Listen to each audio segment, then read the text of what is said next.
Hey everyone!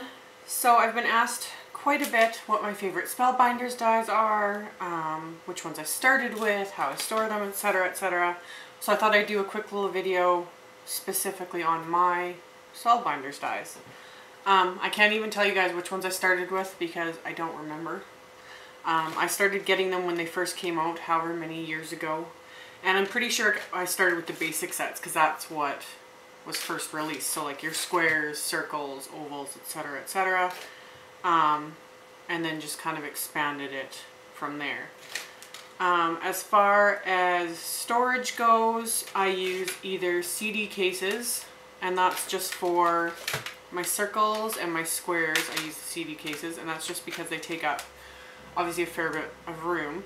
And I just used magnetic strips. You can buy them in the big roll. I think I got them at Michael's or Walmart or somewhere. I think Michael's sells the big self-adhesive roll, and then I just cut the magnetic pieces, so I have one going this way, one going this way, and that pretty much holds them in place. So circles, just like so. So that's a set of, that's two sets of Spellbinders dies. The small circle set and the large circle set fits in one. Same thing with the scalloped ones. There's two sets in there, squares, and then the scallop squares. And the only reason why these specific ones I store in the CD cases is because in the tins I can't fit all four sets in one. I could fit two, and I just didn't bother. So the tins, these are just DVD tins.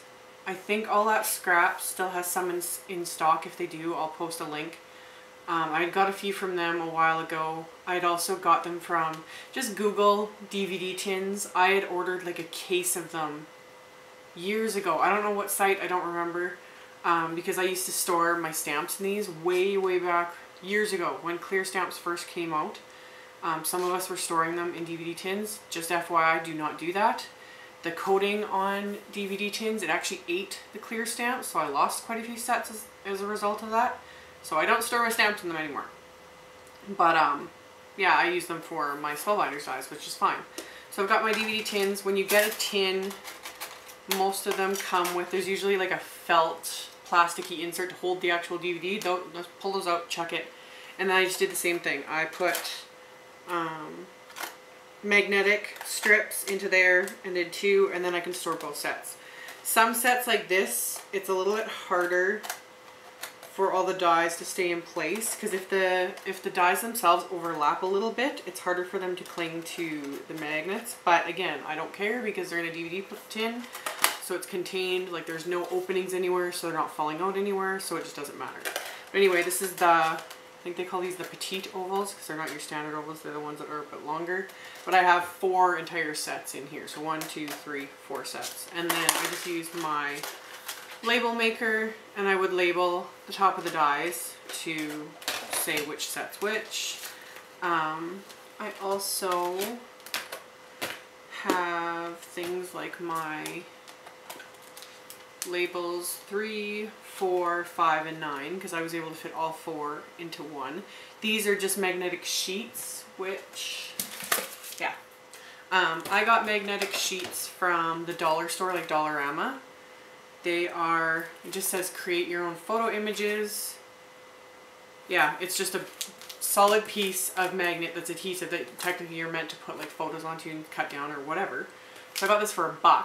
I cut it in half, and then 2 pieces will fill 1 DVD tin. So that's actually awesome. And it's really like thin and flexible, so it doesn't take up a lot of space. It's not super heavy.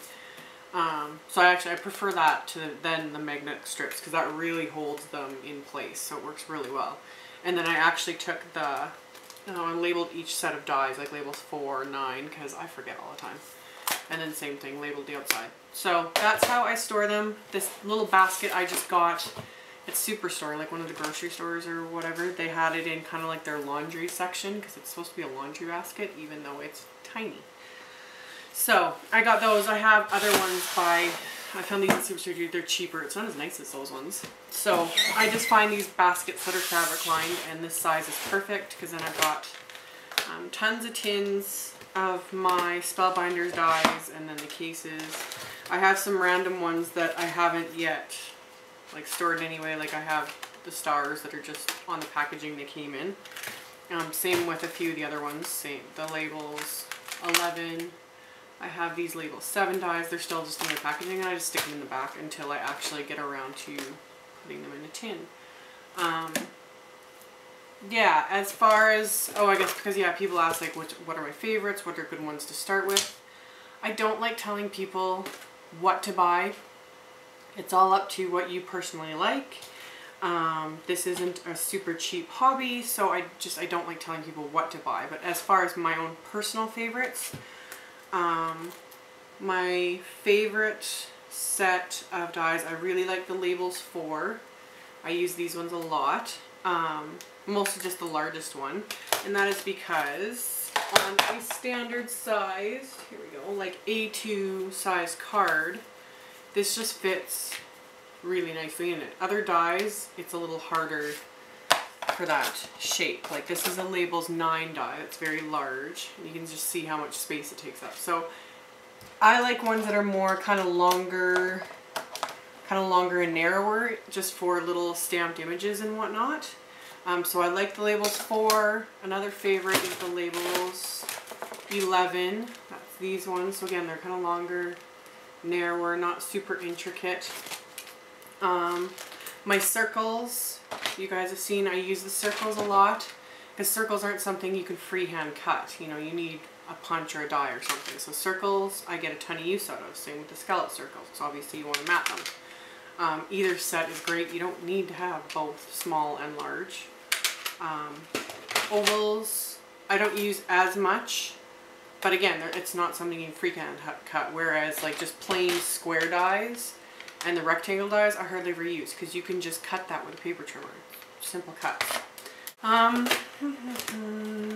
rectangles, flower nestabilities. These ones are really nice as well. These are the different, some of the different flower ones, like I have the peony, the blossom, and the dahlia dies, but again, I don't use those a whole lot. I pretty much kind of stick to the same ones. There's tons out there, like they have so many now. Oh, the hearts I really like, but that's more Valentine's. And this is one set of hearts and then one set of scalloped hearts. But I pretty much only use those around Valentine's Day, so again. Yeah, there's tons out there. To each their own. I use what I like. I have quite a few. There's several that I don't use very much. I don't tend to use things like, these are the mega curved rectangles, like the mega dies, I don't use very often.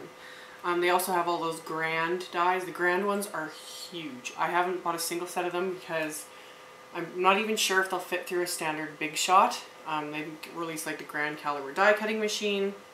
It's meant more for scrapbooking, and like one set of dies is I think around $50 because they're huge.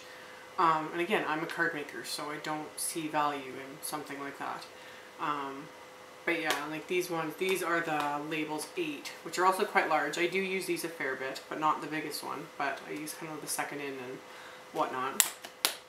Other ones I don't use very often, I get like the rectangles. The regular rectangles don't use too often.